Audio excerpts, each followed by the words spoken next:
Hello नमस्कार, जय हिंद, वंदे मातरम। आप देख रहे हैं जियो न्यूज और हम आपके लिए लेकर आए हैं देश दुनिया की, आपके राज्य शहर की सिलेक्टेड काम की फटाफट बड़ी खबरें। लेकिन उससे पहले यदि आपने हमारे चैनल को सब्सक्राइब नहीं किया है तो चैनल को सब्सक्राइब करके बेल नोटिफिकेशन ऑन करें और इस वीडियो को ज्यादा से ज्यादा लाइक और शेयर करें। बड़ी खबरें देखने से पहले आपके लिए आज का सवाल, हीटर के तार किस चीज के बने होते हैं? ऑप्शन ए सोने के, ऑप्शन बी चांदी के, ऑप्शन सी तांबे के और ऑप्शन डी नाइक्रोम के। इस सवाल का जवाब हमें कमेंट करें और आप किस राज्य और शहर की ज्यादा खबरें देखना चाहते हैं हमें कमेंट करके बताएं ताकि हम आपके राज्य शहर की ज्यादा खबरें दिखा सकें। चलिए अब देखते हैं आज की फटाफट बड़ी खबरें।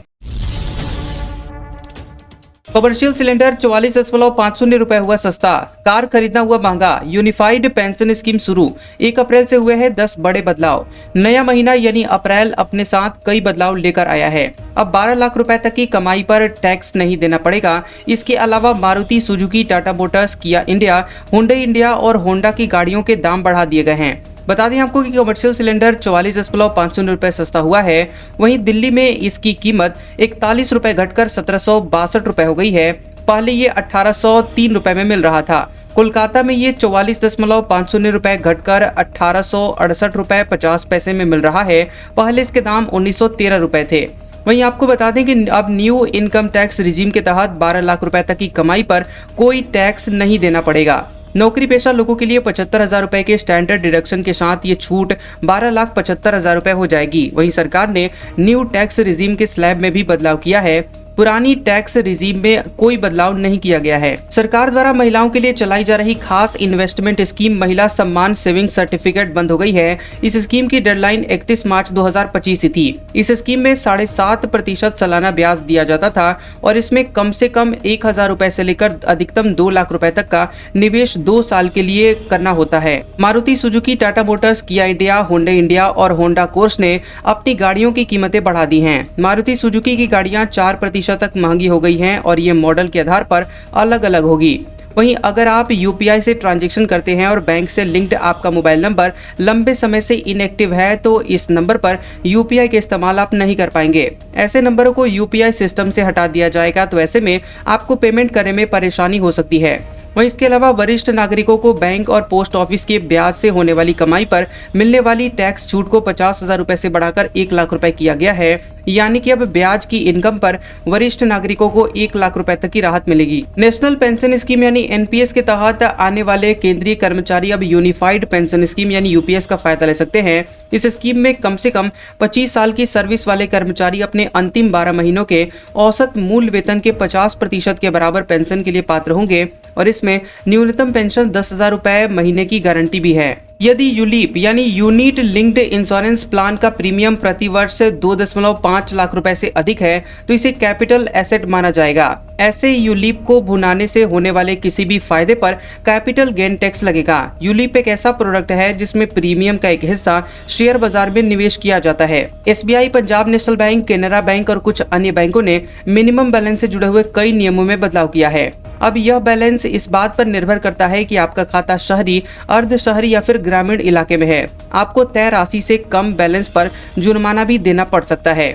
इसके अलावा ऑयल मार्केटिंग कंपनियों ने एविएशन टरबाइन फ्यूल यानी एटीएफ की कीमतों को घटाया है। इसकी वजह से हवाई सफर थोड़ा सस्ता हो सकता है। इंडियन ऑयल की वेबसाइट के मुताबिक चेन्नई में एटीएफ 6,064 रुपए 10 पैसे सस्ता होकर 92,503 रुपए 80 पैसे प्रति किलो लीटर यानी 1,000 लीटर हो गया है। इसके अलावा पेट्रोल डीजल की कीमतों में 1 अप्रैल को कोई भी बदलाव नहीं हुआ है। फिलहाल दिल्ली में पेट्रोल 94 रुपए 72 पैसे प्रति लीटर है तो वहीं डीजल 87 रुपए 62 पैसे प्रति लीटर के हिसाब से बिक रहा है।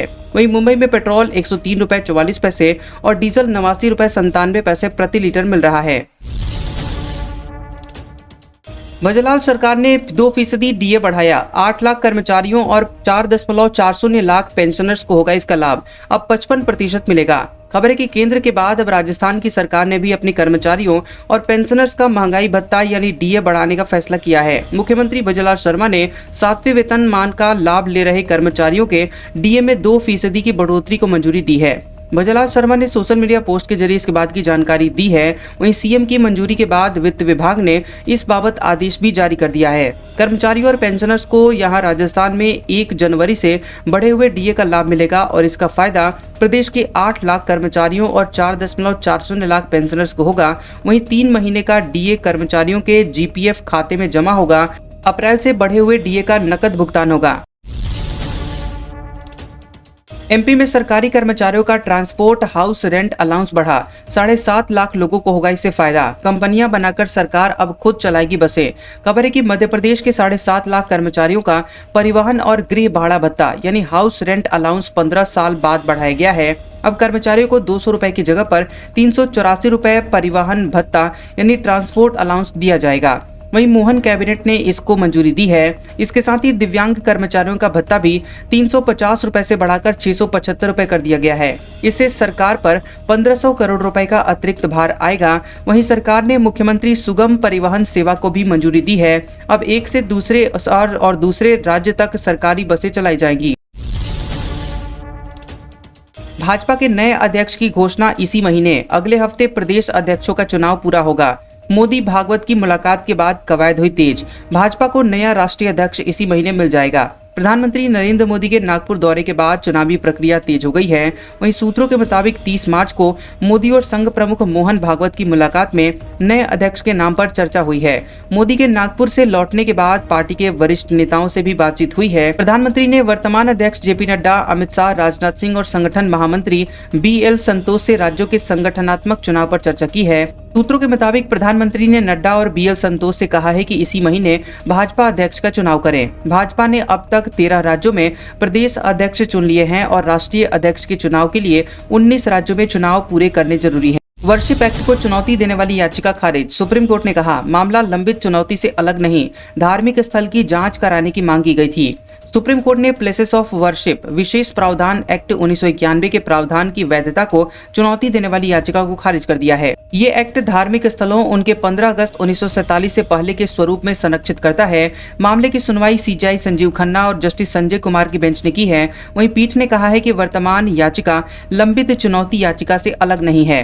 हालांकि सुप्रीम कोर्ट ने याचिकाकर्ता अश्विनी कुमार उपाध्याय को एक्ट को चुनौती देने के लिए लंबित आवेदन दायर करने की स्वतंत्रता दी है। छात्र नेता ने पूछा, खान सर बताएं कि 1000 करोड़ कहां गए? BPSC 70वीं PT धांधली के सबूत कोर्ट में क्यों नहीं दिखाए? EOU जांच करे। पटना हाईकोर्ट ने 28 मार्च को BPSC 70वीं PT परीक्षा रद्द करने वाली याचिका को खारिज कर दिया। कोर्ट ने अपने फैसले में कहा कि 13 दिसंबर 2024 को ही BPSC 70वीं PT में सभी सेंटर में गड़बड़ी के सबूत नहीं मिले हैं, इसलिए पूरी परीक्षा दोबारा नहीं होगी। हाईकोर्ट के इस फैसले पर जहां BPSC कैंडिडेट्स में हताशा है, वहीं छात्र नेता दिलीप कुमार ने प्रतियोगी परीक्षाओं की तैयारी कराने वाले खान सर पर गंभीर आरोप लगाए हैं। दिलीप कुमार ने खान सर से पूछा कि 1000 करोड़ किसके खाते में गए हैं। इसके साथ ही कहा कि जब खान सर के पास परीक्षा में धांधली के सबूत हैं तो कोर्ट में पेश क्यों नहीं कर रहे हैं। पटना के कुछ कोचिंग शिक्षकों और माफियाओं ने छात्र आंदोलन को अपने फायदे के लिए बदनाम कर दिया, जिससे हमारी मांग पूरी नहीं हो सकी। हमें इस बात का गहरा दुख है कि कोचिंग संस्थानों की वजह से हमारे आंदोलन की छवि खराब हुई है। जोधपुर जेल में आसाराम ने किया सरेंडर, पैर पर प्लास्टर बांधकर पहुंचा। अंतरिम जमानत खत्म, जमानत बढ़ाने की याचिका पर होगी आज सुनवाई। खबर है कि नाबालिग से दुष्कर्म करने वाला आसाराम ने जोधपुर जेल में सरेंडर कर दिया है। वहीं पैर में प्लास्टर बांधकर पहुंचे आसाराम की अंतरिम जमानत 31 मार्च को समाप्त हो गई है। आसाराम के वकील ने जमानत अवधि बढ़ाने के लिए याचिका दाखिल की है, जिस पर कोर्ट 2 अप्रैल को सुनवाई करेगी। वहीं कोर्ट में 29 से 31 मार्च तक छुट्टी के बाद मंगलवार को आसाराम के वकील निशांत बोड़ा ने सुनवाई का आग्रह किया था। इससे पहले गुजरात हाईकोर्ट में सुनवाई के बाद आसाराम को 3 महीने की अंतरिम जमानत दी गई है। संजौली मस्जिद मामले की हाईकोर्ट में सुनवाई, निगम आयुक्त को 6 महीने तक केस निपटाने के आदेश, ऐसा नहीं करने पर अवमानना की कार्रवाई होगी। हिमाचल हाईकोर्ट में संजौली मस्जिद मामले में सुनवाई हुई है। हाईकोर्ट ने लोकल रेजिडेंट की एग्जीक्यूशन पिटीशन पर बीते 28 मार्च के आदेश के मुताबिक नगर निगम आयुक्त शिमला को संजौली मस्जिद केस 8 मई से पहले निपटाने के आदेश दिए हैं। ऐसा नहीं करने पर निगम के खिलाफ अवमानना की कार्रवाई शुरू की जाएगी। वहीं संजौली मस्जिद केस अब नगर निगम आयुक्त कोर्ट में 25 अप्रैल को सुना जाएगा। इस दिन उम्मीद की जा रही है कि 16 साल से निगम कोर्ट में चल रहा केस खत्म हो जाएगा। भाजपा नेता बोले, 75 साल में रिटायरमेंट का नियम नहीं, पीएम मोदी का कार्यकाल देश की जनता तय करती है। शिवसेना सांसद संजय राउत नहीं। महाराष्ट्र भाजपा अध्यक्ष चंद्रशेखर बावनकुले ने बोला कि पार्टी में 75 साल की उम्र में रिटायरमेंट का कोई भी नियम नहीं है। इसके साथ ही प्रधानमंत्री नरेंद्र मोदी का कार्यकाल देश की जनता तय करेगी। दरअसल बावनकुले ने ये प्रतिक्रिया शिवसेना यूबीटी के सांसद संजय राउत के बयान पर दिया है, जिसे बीजेपी ने पॉलिटिकल स्टंट बताया। बता दें कि शिवसेना यूबीटी के नेता संजय राउत ने कहा था कि पीएम मोदी अपने रिटायरमेंट का प्लान पर चर्चा करने के लिए संघ मुख्यालय गए थे। उन्होंने भाजपा की 75 साल की उम्र में रिटायरमेंट होने की पॉलिसी का जिक्र किया था। येसु वाले बजिंदर सिंह को दुष्कर्म के केस में उम्र कैद। कोर्ट में गिड़गिड़ाकर बोला बच्चे छोटे, पत्नी बीमार, कोर्ट ने दलीलें ठुकराई। येसु वाले बाबा के नाम से पहचाने जाने वाले पादरी बजिंदर सिंह को मोहाली कोर्ट ने 7 साल पुराने दुष्कर्म के केस में उम्र कैद की सजा सुनाई है। सजा से बचने के लिए पादरी बजिंदर कोर्ट में गिड़गिड़ाने लगा कि मेरे बच्चे छोटे हैं और पत्नी बीमार है, मैं सोशल आदमी हूँ, मेरी टांग में रॉड डली हुई है, मुझ पर रहम किया जाए। मगर कोर्ट ने उसकी एक भी दलील नहीं सुनी और सारे दलीलों को खारिज कर दिया। बजिंदर को कोर्ट ने 3 दिन पहले दोषी करार दिया था। इसके बाद उसे पटियाला जेल में कैद कर दिया गया था। वक्फ संशोधन बिल लोकसभा में बुधवार 12 बजे पेश होगा। 8 घंटे चर्चा होगी। अखिलेश यादव बोले विरोध करेंगे। योगी ने कहा बदलाव समय की मांग। वक्फ संशोधन बिल 2 अप्रैल को प्रश्नकाल के बाद दोपहर 12 बजे लोकसभा में पेश होगा। स्पीकर ओम बिरला ने इस पर 8 घंटे चर्चा का समय निर्धारित किया है। इसके बाद बिल लोकसभा में पास किया जाएगा। बीजेपी ने अपने सभी सांसदों को सदन में मौजूद रहने के लिए व्हिप जारी कर दिया है। वहीं बिजनेस एडवाइजरी कमेटी बीएससी ने जब इस बात की जानकारी दी तब विपक्ष ने कहा कि चर्चा 12 घंटे होनी चाहिए। संसदीय कार्य मंत्री किरण रिजिजू ने कहा कि बिल पर चर्चा का समय बढ़ाया जा सकता है। हालांकि विपक्ष ने बीएससी की बैठक से वॉकआउट कर दिया। कांग्रेस सांसद गौरव गोगोई ने सरकार पर अपने एजेंडे को थोपने और विपक्षी सदस्यों की बात नहीं सुनने का आरोप लगाया। पीएम बनने के सवाल पर योगी का जवाब, कहा राजनीति मेरे लिए फुल टाइम जॉब नहीं, केंद्र से मतभेद होता तो यहाँ नहीं बैठ पाता। राजनीति मेरे लिए फुल टाइम जॉब नहीं है, इसकी भी एक सीमा होती है। केंद्रीय लीडर्स के साथ मेरा कोई मतभेद नहीं है, मतभेद होता तो मैं यहाँ नहीं बैठा होता। पार्टी के कारण ही मैं यहाँ बैठा हूँ। मैं खुद को विशेष भी नहीं मानता। सड़कें चलने के लिए है और जो ऐसा कह रहे हैं कि सड़क पर नमाज पढ़ना है, उन्हें हिंदुओं से अनुशासन सीखना चाहिए। प्रयागराज में 66 करोड़ लोग आए, कहीं लूटपाट, आगजनी, छेड़छाड़, तोड़फोड़ नहीं हुई, यही धार्मिक अनुशासन है। ये सारी बातें समाचार एजेंसी पीटीआई को दिए गए इंटरव्यू में उत्तर प्रदेश के सीएम योगी आदित्यनाथ ने दिए हैं। सुप्रीम कोर्ट बोला प्रयागराज के बुलडोजर एक्शन ने झकझोर कर रख दिया। 2021 में घर गिराने पर कहा ये अमानवीय, 10-10 लाख रुपए मुआवजा देने का दिया आदेश। सुप्रीम कोर्ट ने प्रयागराज डेवलपमेंट अथॉरिटी को मकान गिराने पर फटकार लगाई है। कोर्ट ने अधिकारियों के बुलडोजर एक्शन को अमानवीय और अवैध बताया। इसके साथ ही 2021 में हुई इस कार्रवाई के दौरान दूसरों की भावनाओं और अधिकारों का ख्याल नहीं रखा गया। जस्टिस अभय एस ओका और जस्टिस उज्जवल भुइया के बेंच ने कहा कि देश में लोगों के रिहायशी घरों को इस तरह से नहीं गिराया जा सकता। इससे हमारी अंतरात्मा को झकझोर कर रख दिया है। सुप्रीम कोर्ट ने कहा कि राइट टू शेल्टर नाम की भी कोई चीज होती है, उचित प्रक्रिया नाम की भी कोई चीज होती है। इस तरह की कार्रवाई किसी भी तरह से ठीक नहीं है। छत्तीसगढ़ के कोरिया के सरकारी पोल्ट्री फार्म में फैला बर्ड फ्लू। 9,998 चूजों, 2,487 मुर्गियों को मारा गया। 19,095 अंडे नष्ट किए गए। सूरजपुर सरगुजा में भी अलर्ट। खबर है कि छत्तीसगढ़ के कोरिया जिले में बर्ड फ्लू की पुष्टि हुई है। जानकारी के मुताबिक बैकुंठपुर के प्रेमाबाग स्थित शासकीय कुक्कुट पालन केंद्र में 12 मुर्गियों में बर्ड फ्लू यानी एवियन इन्फ्लुएंजा की पुष्टि हुई है। इसके बाद पोल्ट्री फार्म में 19,000 से ज्यादा अंडे, तकरीबन 10,000 चूजे नष्ट किए गए हैं। इसके अलावा 2,487 मुर्गियां और 2,448 बटेरों को मार दिया गया है और इधर सूरजपुर और सरगुजा जिले में भी अलर्ट जारी किया गया है। शिवराज के बनाए सीएम राइज का नाम अब सांदीपनी विद्यालय। सीएम यादव बोले ये नाम अंग्रेजों के जमाने का लगता है, बदलकर ऋषि के नाम पर किया। मध्य प्रदेश में सीएम राइज स्कूल अब महर्षि सांदीपनी विद्यालय कहलाएंगे। इनकी शुरुआत जुलाई 2023 में तत्कालीन सीएम शिवराज सिंह चौहान ने की थी। मुख्यमंत्री डॉक्टर मोहन यादव ने कहा कि सीएम राइज स्कूल का नाम ऐसा लगता था जैसे अंग्रेजों के जमाने का हो, इसे बदलकर सांदीपनी ऋषि के नाम पर कर दिया गया है। मुख्यमंत्री ने ये बातें भोपाल में राज्य स्तरीय प्रवेशोत्सव कार्यक्रम में कही है और सीएम ने इस मौके पर स्कूल चले हम अभियान 2025 का आगाज भी किया। काल भैरव को ब्लैक में खरीदकर चढ़ाई शराब। उज्जैन में श्रद्धालु बोले 80 की बोतल 200 रुपए में मिल रही। 17 शहरों में दुकानें बंद। खबर है कि मध्य प्रदेश में नई आबकारी नीति के तहत 1 अप्रैल से 17 धार्मिक शहरों में शराबबंदी लागू कर दी गई है। इसके साथ ही उज्जैन के काल भैरव मंदिर के सामने की 2 शराब की दुकानें भी बंद कर दी गई हैं। अब भक्तों के सामने भगवान को मदिरा का प्रसाद चढ़ाने की बड़ी समस्या खड़ी हो गई है। वहीं अब शराब ब्लैक में दोगुने दाम में बेची जा रही है। शराबबंदी को लेकर महाकाल के सेनापति काल भैरव को चढ़ाई जाने वाली शराब को लेकर असमंजस की स्थिति थी। इसे लेकर अब तक कोई भी फैसला नहीं होने के चलते मंदिर के सामने स्थित शराब की दोनों दुकानें भी बंद कर दी गई। योगी बोले, समाजवादी पार्टी के कसाई मित्रों को जहन्नुम भेजा, अखिलेश को परेशानी हुई, अब उन्हें गाय के गोबर से दुर्गंध आती है, बरेली में अब सब चंगा है। योगी ने कहा कि समाजवादी पार्टी सरकार ने गायों को लावारिस छोड़ दिया था। समाजवादी पार्टी के मुखिया अखिलेश यादव कहते हैं कि गाय से उन्हें दुर्गंध आती है। इनकी असलियत यही है, क्योंकि ये गौ माता को कसाईयों के हवाले करते थे।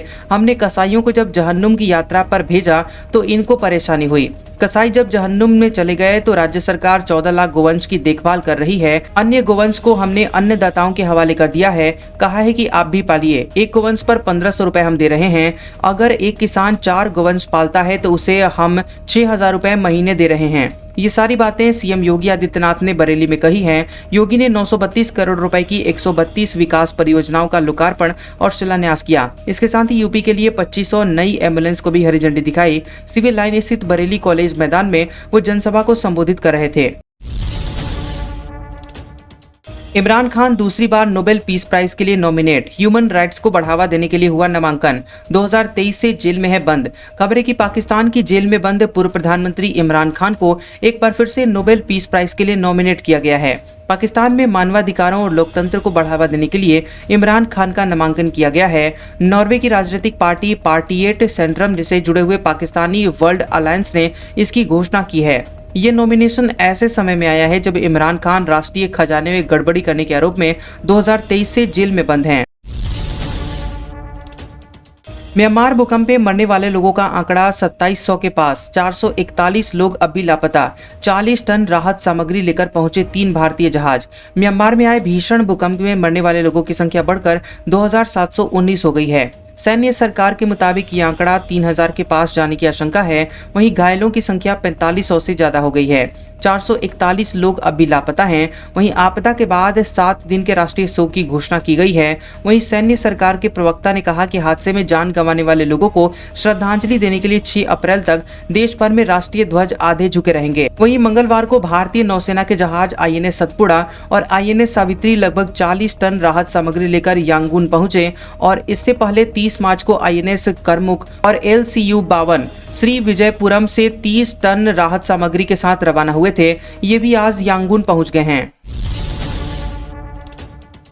2 अप्रैल से दुनिया भर में जैसे को तैसा टैक्स लगाएंगे डोनाल्ड ट्रंप। बोले, भारत टैरिफ घटाने को राजी। चीन, जापान, साउथ कोरिया इसके खिलाफ एकजुट। अमेरिकी राष्ट्रपति डोनाल्ड ट्रंप 2 अप्रैल से दुनिया भर में जैसे को तैसा टैक्स लगाने वाले हैं। इस बीच ट्रंप ने दावा किया कि भारत ने अमेरिकी उत्पादों पर टैरिफ को काफी हद तक कम करने का फैसला किया है। उन्होंने कहा कि कई देश अपने टैरिफ कम कर देंगे क्योंकि उन्हें पता है कि वे अमेरिका के साथ गलत कर रहे हैं। यूरोपीय संघ पहले ही अपने टैरिफ 2.5% तक घटा चुका है और मुझे हाल ही में पता चला कि भारत भी अपने टैरिफ को काफी हद तक घटाने जा रहा है।